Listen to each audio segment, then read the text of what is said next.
needs a Bobby Boucher. That's a very, very interesting point. Yeah. Everybody needs good quality H2O. No doubt about it. Is there a classier team in the league right now than the Raiders? No. When it comes, you wish they would just deal with foosball, but they don't. Well, okay, so in the last month, right, or 3 weeks, right, Gruden, came out as a racist, Right. And listen, I think it shocks nobody, I guess. I mean, Right. Chucky never looked like a good guy. Then Henry Ruggs, who was really kind of a game changer on that team, when he killed somebody driving 156 miles per hour in Vegas. Sad. And was not even here. I mean, they released him. That's how clear and obvious his guilt was. Right. And now this week, last year's number one pick, Arnett, I guess he had a video he made brandishing a firearm threatening to kill somebody. So Mike Mayock has done his due diligence. Right. And really got nothing but the classiest guys with the number one picks that he's been bringing in. Like, you gotta really love what the Raiders are doing. Now, they're still tied for first. But for how long? Who's the next guy to go down? I mean, my God.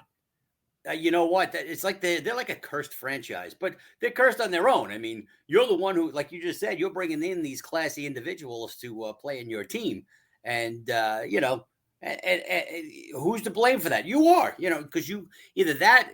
Is there some kind of a program that the NFL does to help keep these kids on the straight and narrow, to teach them, the right? I know it sounds sad, but you have to teach them the right way how to act when you become a professional.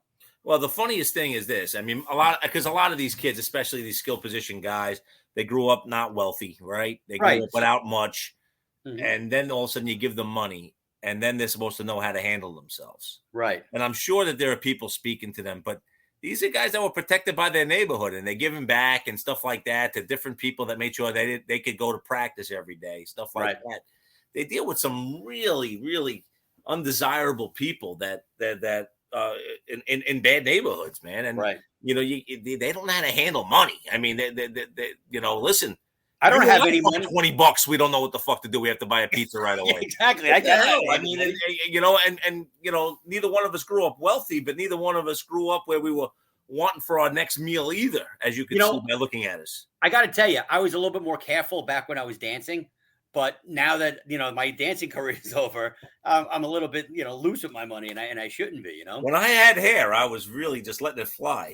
But now that I don't, I save that money. And I have to use it for blades and razors. But yeah, I mean, it's just like how one franchise keeps picking these bad guys over and over again. And it seems like the Raiders have had this history for a while.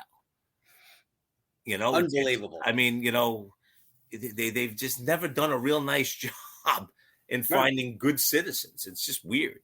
I mean, the Chiefs went out, they signed Tyreek Hill, right? And Tyreek Hill had those problems in college and all that stuff. And somehow, some way, outside of the one incident where it ended up where he was in the right and his ex-girlfriend was in the wrong, he stayed in the straight and narrow to an extent. But I mean, most of the time when you get a guy that's a little shady, he stays that way. He just doesn't. He doesn't know how to fight through that, but my goodness, the Raiders. Oof. I got to tell you, only because you mentioned your issue with your lack of hair. I am follically challenged, if you can't. Me and my wife were on our way to a meeting, and she goes, "Wow, you're really, really losing hair up there. Your hair is thinning." So, I thanked her. I said, "Thank you so much, dear." She made you feel good about yourself, which is what you wanted going into that meeting. It's fantastic, hon, thank you for really raising my self-esteem, because it wasn't at an all-time low before. But now you got there. Now fat and bald. Congratulations. That's why I go with the shave look, because this way I can say, no, I'm not bald. I'm shaved. I shave my head. Yeah, I like it like this. I choose to look this way. I use it so that way, like when I'm traveling and stuff, it's kind of like a, like a dome. It's kind of like a video thing, so that way I can get games out of town games. Exactly. I can pick up signals all over the place. It's outstanding. And that's where the porterhouse name came, by the way, because I used to buff it with a fine chamois. Right. Like Porterhouse was requested to do by Judge Smales in Caddyshack. Right. Of course. That's where We're letting you behind the curtain today with all sorts of interesting tidbits. Ooh, I got to tell you, it's actually kind of nice.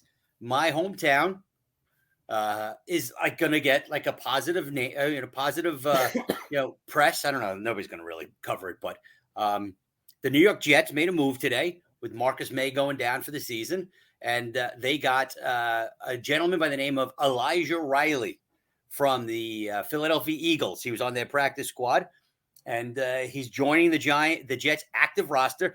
The good news is he's going to play. The bad news is he's going to play for the Jets, but he's going to play. Listen, the fact is that you went to the last Jet victory. When was the last time you saw a Giant victory? Oh, shut up, you. I'm just asking. Last time you were live for a Giant victory, because you might be banned. 2018, I think. I mean, you've done a good job bringing victories to those Giants. Thank you for going to the Jet game. Yeah, you're welcome. You're welcome. So, but locally, and I know they're not listening, but Elijah Riley played for Newfield, which is my son's school. Both my boys either went or are going. Got called up. He's a 23-year-old safety, and very exciting. Hope he does well. I mean, if not, obviously I'm a Jet fan, but if not for any other reason, but the fact that he's a local guy, you'd love to see him do well. You'd love to see him become a player. Well, right now, the only thing Selden's known for is a lot of 7-Elevens and crack. So maybe he could put a positive spin on our town. It may not be the worst thing that ever happened to Selden. It might be the best. You might be the worst thing that ever happened to Selden. I am pretty bad. Bottom 5. I'm not going to call you worst. Thank you. I appreciate that. So well, I'm here for you. The good news is now I don't have to worry about, just going up. I can go either way still. Which is very nice. Which is nice. Anyway, fantasy football week number 10 is here. We are ready to rock and roll. As we mentioned, week 9, you defeated me. Both of our quarterbacks, both of our teams were just hideous. Yeah, I mean, I won with 111 points, so it's 112, something like that. Nothing special. You had 105, and you had 40 on Thursday from freaking Jonathan Taylor. Dude, and the fact is that the rest of your team scored a whopping 64 points the rest of the way. I'm dancing thinking, oh, I got his ass kicked. I'm going to have a 200-point day. And then Kadarius Toney got one reception. And let's see, Myles Gaskin actually got into the end zone, but he's still not rushing the ball all that often. No. But, Zach Ertz didn't really do too much for me. It was just, Adams, Devontae Adams, he got quantity, but not quality. So he didn't put the points up that he normally does. And, as it was one of the most depressing fantasy games where you won 111 to 105. It was supposed to be like 145 to 140, and we weren't even close. It wasn't even exciting. I mean, I needed Chase Claypool to have a catch last night. That's all I needed. Right. And for a while, I didn't know if that was going to happen. The Steelers did everything in their power to lose the game last night. It was kind of funny. Right. It was a great week if you bet dogs.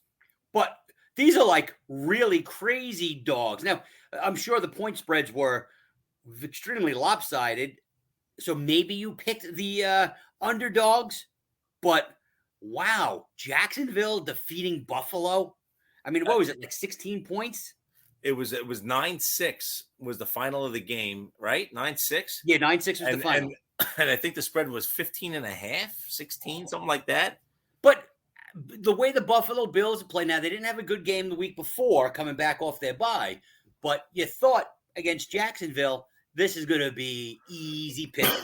No, they play the Jets this week, so it'll get easier this week. But, because the Jets defenses look really good the last couple of weeks. But nonetheless, Josh Allen looks very, very mediocre at this point, All of a sudden, though. It's so funny. You look at a lot of these quarterbacks, and you're like, Tom Brady's, 45? He's still the best quarterback in the league. It's right. He's the one with consistency. You thought Mahomes had taken that step. I mean, Rodgers, outside of his transgressions, still probably one of the premier quarterbacks in the league. Right. I mean, Kyler Murray didn't look great a couple weeks ago. Now he's out. I mean, McCoy looked pretty good this week, by the way. I mean, it's just, but a lot of these great quarterbacks have not been looking great. No. I mean, Josh Allen looking mediocre against a below average Jacksonville defense. What does it tell you? It tells you that, you know what? Anybody can win on any given Sunday. Wow, they should name a movie after that. You think so? I think Perhaps. Lawrence Taylor should be in that movie if they're going to make a movie. And Jamie Foxx, because when I think elite quarterback, I think I Willie think Beeman. Jamie Foxx. Yeah, He's steaming.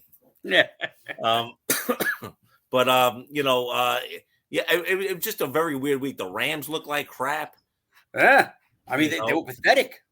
It was a strange. I think my daughter's trying to break into the room. Sorry about that. No problem. Yeah, just trying to break down the door, which will be fun when she actually does it, because she has done it in the past, so it's always exciting. You got to turn the camera so I can. If it happens, I will. If it happens, I will. But yeah, I mean, you look at that, and the Cardinals look great without Kyler Murray. The Jets didn't show up against the Colts really until the second half, and Josh Johnson threw for 300 yards. We already knew, but we kind of realized how bad Sam Darnold is. Oh my God! I mean, he started off the season like he was going to be the next coming, and he has looked awful. Meanwhile, Baker looked great, and Burrow looked bad. Mm-hmm. Cleveland. Lamar Jackson doesn't look good when he has to really throw, but they find a way. Kirk Cousins is as inconsistent as you get. Dak Prescott looked awful. Right. I mean, the Cowboys were shut out till pretty well late in that game. It was 30-0. They made it 30-16, but that's just window dressing. Right. A very odd fantasy week. A lot of low point totals this week. Right. Well, because of all these elite quarterbacks and stuff did not play elite. No, not even close. It was awful. And there was no Tampa Bay and a couple of those type of teams that helped you put up those big numbers. And that's right. No Seattle. Stafford didn't have a big day. No Geno Smith. But that's just what Cooper Kupp does. Yeah, no Jared Goff for you, which would have been fantastic. Jared Goff would have probably finished top third of the quarterbacks this week. Based on this week. But here we are. We move on over to week 10. And you've got some pretty good games here. I think Dallas is going to bounce back against Atlanta, but you know what? I am going to have to start my backup quarterback, Mr. Matt Ryan, this week. And Ryan's looked pretty good, though. Let's be honest. I mean, the Falcons have looked pretty good. Cordero Patterson looks like a real deal, and let's be honest, this kid Pitts is better than we said he was going to be. I'll tell you, Patterson made this one catch on the sidelines. He must have tiptoed for about 15 yards. And he was able to get like another 10 yards after he finished tiptoeing. No, wow. It was really impressive. That really was. And Kyle Pitts is a mismatch that, I mean, he's going to be better than Kelsey and Waller and Kittle. I think he's that kind of mismatch already in his first year in the league. I'm just glad that that Mike Davis is doing so well for you. Oh my God, I can't even play him. I thought he was going to be a stud. He's been so horrendous that, I'm playing, McKissick and Kenyon Drake. I'm playing third down backs to get me through. I have Darrell Williams still playing as well, but until Edwards-Helaire comes back. But my God, I really don't have anything decent in the running game. The fact that 6-3 is hysterical because I have no running backs. What does it say about my team that I beat you by 6 points? You beat me. Yeah. And you had 41 points from one running back? Shut up. You scored 105 points, 41 from one guy. Here's a little situation. It's fucking horrible. Shut up. I was inept. Plain and simple. That's just the way it goes. So Chubb is out. He's got the COVID. He's down with the COVID this week. He's going to be missing week 10 against the Pats. You know what? And that's probably the game of the weekend. It's a lot of bad matchups this week. Baltimore, Miami, one winning record, one losing record. Buffalo, New York Jets, same thing. Jacksonville, Washington, Indianapolis, same thing. Dallas, Atlanta, same thing. New Orleans, Tennessee, probably a decent matchup. Jacksonville, Indy, Detroit, Pittsburgh. I mean, these are not great matchups. Cleveland, New England is probably the matchup of the weekend. People still and the Chiefs, Raiders is probably the other one. Yeah, but it's Green Bay, Seattle on paper looks good, but not with the record of Seattle. Right. Minnesota and the Chargers, the Vikings don't beat anybody. Carolina, Arizona, Sam sucks. How long till he's not starting anymore? Philly, Denver. I mean, Philly's okay, but they're not. Neither them and Denver are both mediocre teams. It's a really weird week. Yeah. So it's going to be interesting to see if these elite quarterbacks and these elite, players bounce back this week.